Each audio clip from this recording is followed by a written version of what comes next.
सवाल यह है कि जर्मनी जिस बात से बचना चाह रहा था क्या वो होकर रहेगा। अब इस पर जरा हम चर्चा करते हैं। तिवारी सर, देखिए, ये चोरी छिपी नहीं, लेकिन जर्मनी से यही प्रतीत होता है कि जर्मनी सरेआम नहीं देना चाहता कि मैं दे रहा हूं, बट पीछे से सप्लाई किया ना। इस टैंक को देखा जाए लेपर्ड को, तो ये लेपर्ड की हालत वैसी है कि बहुत पुराना टैंक है। पहले कुछ दिन न्यूज आई थी कि इसको रिपेयर किया जा रहा है, फिर सप्लाई किया जाएगा। कितना इफेक्टिव होगा ये कोचर साहब ने बहुत डिटेल में बता दिया कि कोई इफेक्टिवनेस नहीं है। मेरे को ये भी लगता है कि इस वॉर में सबसे ज़्यादा यूरोप, यूएसए के अलावा यूरोप का ही फायदा हुआ है। यूरोप ने सारे इक्विपमेंट्स अपने टेस्ट कर लिए हैं। अब इस तरीके से जो अब जंग पड़ा हुआ है, जो टैंक्स पड़े हुए पुराने, उसके भी उसको सप्लाई कर रहे हैं ताकि यूटिलाइज हो सके।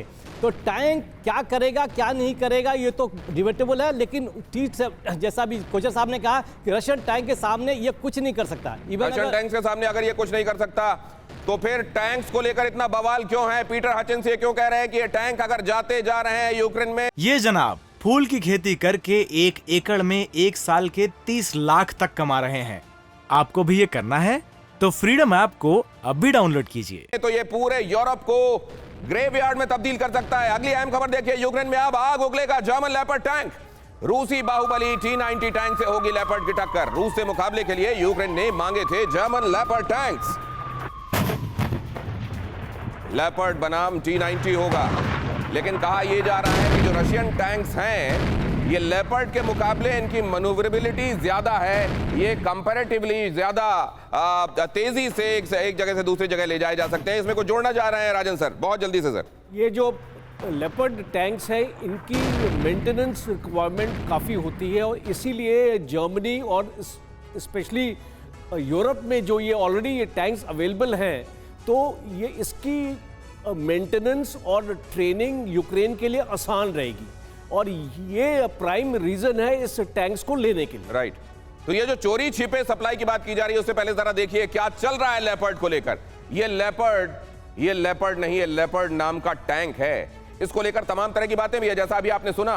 कुछ लोग ये भी बता रहे हैं, एक्सपर्ट्स हैं ये बता रहे हैं आपको कि ये लेपर्ड को लेकर जितना हाइप है, लेपर्ड एक्चुअली उतना कारगर साबित होगा नहीं। लेकिन जरा देखिए, लेपर्ड 2 टैंक पर झुका जर्मनी। पहले अमेरिका अब्राम देगा तो हम लेपर्ड देंगे, ये बात कही जा रही थी जर्मनी की तरफ से कि पहले आप जाइए, बिल्ली के गले में आप घंटी बांधिए, उसके बाद हम आगे आएंगे। अहम बात क्या है, यूनाइटेड स्टेट्स अपने एडवांस टैंक यूक्रेन को नहीं दे रहा है, यह बात स्पष्ट हो गई है। पोलैंड और फिनलैंड लेपर्ड 2 की सप्लाई के पक्ष में थे।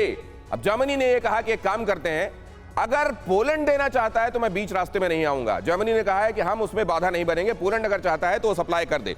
यूक्रेन को लेपर्ड 2 टैंक की सप्लाई करेंगे। अब कहा जा रहा है, अहम बात यह है कि जर्मनी अपने एडवांस टैंक देने पर राजी है, लेकिन पोलैंड के जरिए। पोलैंड चाहे, क्योंकि जर्मनी पहले पोलैंड को दे चुका है लेपर्ड अगर पोलैंड के जरिए यूक्रेन को जाते हैं तो ठीक है। लेपर्ड पोलैंड, अब देखिए इसको लेकर क्या चल रहा है।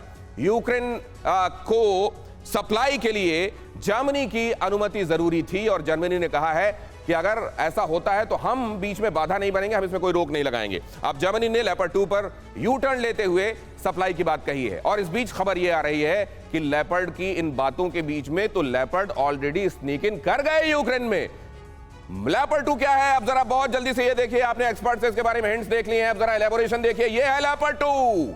लेपर्ड 2 यहां TV9 भारतवर्ष के स्टूडियो में ये हाईटेक ग्राफिक्स और एनिमेशंस के जरिए ये देख रहे हैं आप। जरा देखिए, दुनिया का all rounder tank 120 mm smooth bore तोप से लैस, जर्मन कंपनी क्रॉस-5 वैगमैन निर्माता, नाइट विजन इक्विपमेंट से लैस, रफ्तार 70 किलोमीटर पर आवर, वजन 62 टन, लंबाई 33 फीट, चौड़ाई 12, ऊंचाई 10 फीट। अब इन स्पेसिफिकेशंस के साथ मनीषा ये कहा जा रहा है कि स्नीक इन तो ऑलरेडी कर गए यूक्रेन में। ये देखिए, सबसे दिलचस्प बात यह है दिनेश कि मुझे उस जगह जाने का मौका मिला था बेलगोरोद के पास, जहां पर जर्मनी और रूस के टैंकों की सबसे बड़ी लड़ाई सेकेंड वर्ल्ड वॉर में हुई थी।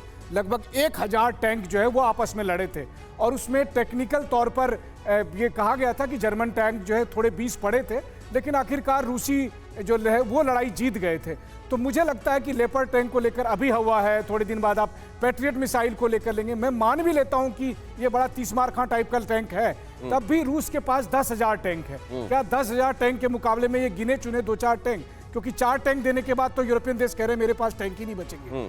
तो वैसी स्थिति में उनका क्या मुकाबला होगा। अगर आ भी जाएंगे तो फिर मुझे लगता है कि जेलेंस्की की परेड के लिए वो ज्यादा बेहतर साबित हो सकता है। जेलेंस्की की परेड के लिए साबित होगा या यहां युद्ध के मैदान में कारआमद होगा? विनय शुक्ला जी, रशिया किस तरीके से देख रहा है इन सप्लाईज को, और ये खबर कि ये टैंक तो पहुंच गए ऑलरेडी यूक्रेन में?